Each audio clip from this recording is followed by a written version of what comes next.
Double or Nothing 2023 is upon us. And although I have been busy, I did want to put out a short video for you guys where I run down the card and give my predictions, as I usually tend to do before these pay-per-views. I do want to apologize ahead of time for not being able to edit this the way I would have wanted, but if you check out this video, I really do appreciate it, and I just wanted to give you guys some content this week and let you know what I feel heading into this show.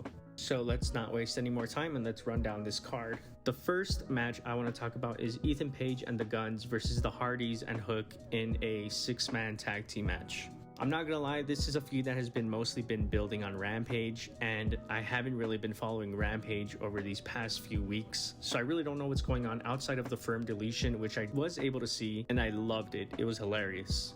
If I'm not mistaken, Tony Khan on his media call said that this match would most likely be on the pre-show, so if that is the case, this is the perfect match for that. I just hope that, they find more to do with Hook eventually. I feel like he's lost a lot of momentum, especially compared to where he was in late 2021 and early 2022. But I really do expect the Hardys and Hook to win here. Up next is the Blackjack Battle Royal, where 21 competitors will fight for the AEW International Championship. This is one I'm really excited for, one, because Orange Cassidy has been a tremendous champion. I don't think any of us could have predicted him going on this insane run with this title. At first, I wasn't really sure how I felt about this run he was having, but then he instantly won me over. I mean, Orange Cassidy is that good, and he's of course one of my favorites in AEW. I should have never doubted him, to be honest. But anyway, this Battle Royal is actually really stacked, but one complaint that I've seen is that Swerve, Keith Lee, Jay White, and Ricky Starks are in this Battle Royal rather than having singles matches against each other respectively. And I do think that's a very valid complaint, but I also don't want to go through a long show just like last year's Double or Nothing. Now, another thing is that people say that Orange Cassidy's reign has been so good that it would be almost a tragedy if he were to lose his title in a Battle Royal. And while I think that's true, I think it would also protect him. And if anything, Orange Cassidy does deserve to be protected after the run he's gone on and making that title feel important. I could see this match going one of two ways. Either Orange Cassidy wins or Jay White takes the title. Honestly, I wouldn't even count out Swerve Strickland getting the title here. But honestly, I think the most likely scenario would be Orange Cassidy retaining the title here and then losing it on Dynamite after, having to defend against 20 other men. So if I had to make a final prediction for this match, I would say Orange Cassidy retains, but then he loses the title the following Wednesday. Next is the AEW Tag Team Title match between champions FTR and Jeff Jarrett and Jay Lethal. And let me just say right off the bat that I was completely wrong about Jeff Jarrett. When he first came into AEW, I was one of those people who just audibly groaned and said, why? Like, why do we need him? He has honestly proven me so wrong, and every time he's on TV, he's been entertaining. I think I said it in one of my previous videos, but Jeff Jarrett is the heel equivalent of Sting. I also forgot to mention that Mark Briscoe will serve as the special guest referee in this match, which will make for a really good dynamic. As we've seen, he's definitely not going to play favorites, especially after falling out with FTR this past Wednesday. I know a lot of people are down on this match. They really didn't want to see Jeff Jarrett and Jay Lethal as the challengers, but honestly, I think it's going to be super entertaining and people won't be complaining as much once the match is over. FTR will retain. We then have Wardlow defending his TNT title versus Christian Cage in a ladder match. And this should be interesting.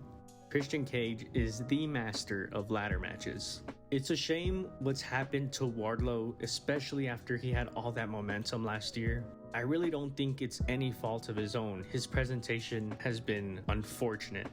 Tony Khan not following up on Wardlow's momentum properly last year has been one of his biggest fumbles in my opinion.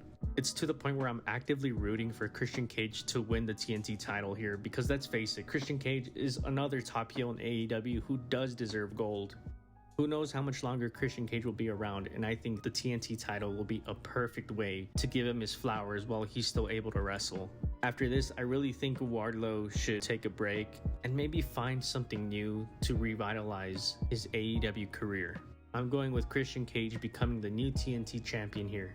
Then we have Jade Cargill versus Taya Valkyrie for the TBS title. This one is really weird because at this point, I really don't think Jade Cargill is going to lose until Chris Statlander comes back. So Jade will retain here in a very short match. Up next is Jamie Hayter defending the AEW Women's World Title versus Toni Storm, or so that's what's being advertised as of right now. I say that because Jamie Hayter is currently injured and we really don't know if she's going to be able to wrestle at the pay-per-view.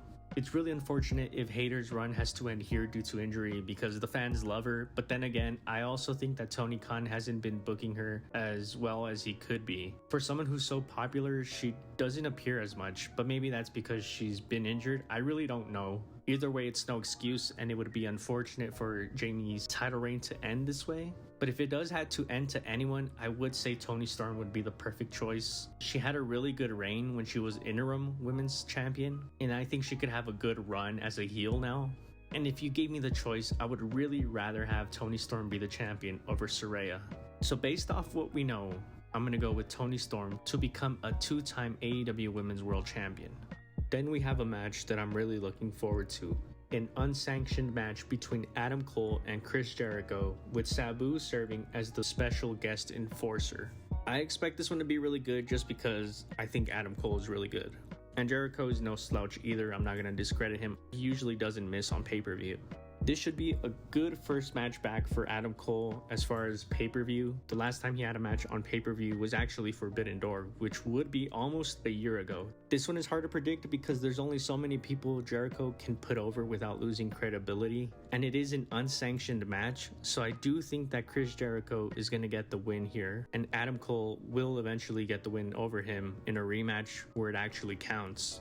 After this, we have the really big one. We have the Anarchy in the Arena match between the Blackpool Combat Club and the reunited Elite. This is most likely going to be match of the night. It's all the biggest names in AEW in one match basically. And if last year's Anarchy in the Arena match is anything to go by, this is gonna be a fucking banger. You got Danielson, Moxley, Claudio, Wheeler Yuta, Kenny Omega, The Bucks, and Hangman Adam Page all in the same match. I expect this to be bonkers, but also I expect there to be some key story moments in this match. Like, where has Konosuke Takeshita been? Will he be involved? Will he turn on the Elite? Will he not? Will Kota Ibushi debut? I don't know, maybe I'm just hyping myself up too much and maybe I'm setting myself up for disappointment, but what I do know is that this match is going to be excellent and it's going to be hard for anyone to top this, which is why I get the argument that this should main event. But then again, I agree with the old school mentality that the world title should always main event, and I do believe that the world title match can exceed people's expectations. But with that being said, this might be the most unpredictable match on the card because I can see the Blackpool Combat Club winning due to the Elite barely being reformed and not really being on the same page yet. But then I could also see the Elite getting the big comeback moment where they do triumph over the Blackpool Combat Club. But then again, I think we all know that this is probably leading to blood and guts. And if we're headed that route, I would think that the Blackpool Combat Club would be better served winning here and the Elite going over at blood and guts. So if I had to predict who's going to win here, I would say the Blackpool Combat Club, but then again, like I said, I could see it going either way. One thing I do know is that this will be match of the night most likely, and it'll be something special. And then we have the world title match, the Four Pillars 4-Way, where MJF, the world champion, will defend his title against Sammy Guevara, Jungle Boy Jack Perry, and Darby Allin. I know a lot of people have not been feeling the build to this match, but I think it's very crucial that we had this match now. And why do I think that? Well, to see who's willing to step up to the plate. In the early days of AEW, these guys were considered to be the mainstays that were going to carry the company into the future. But since then, we've really seen Maxwell Jacob Friedman in particular just completely outshine his fellow pillars. I'm of the common sentiment that the main dynamic here is between MJF and Darby Allin, considering their history. Darby Allin is probably the most believable challenger in this match, but still, I don't think MJF is going to lose the title. Also, contrary to popular belief, I think Sammy Guevara has really stepped up to the plate during this feud. A lot of people say Sammy and Jack Perry don't feel like main eventers, and maybe that's true, but I think Sammy has made the most of the opportunities given to him during this feud. He got cheers in his hometown finally, something that definitely wouldn't have happened last year. He had a fun dynamic with MJF where they were all buddies before immediately falling apart. And he's even been cutting decent babyface promos. The weak link of this feud, I think, has been Jungle Boy Jack Perry.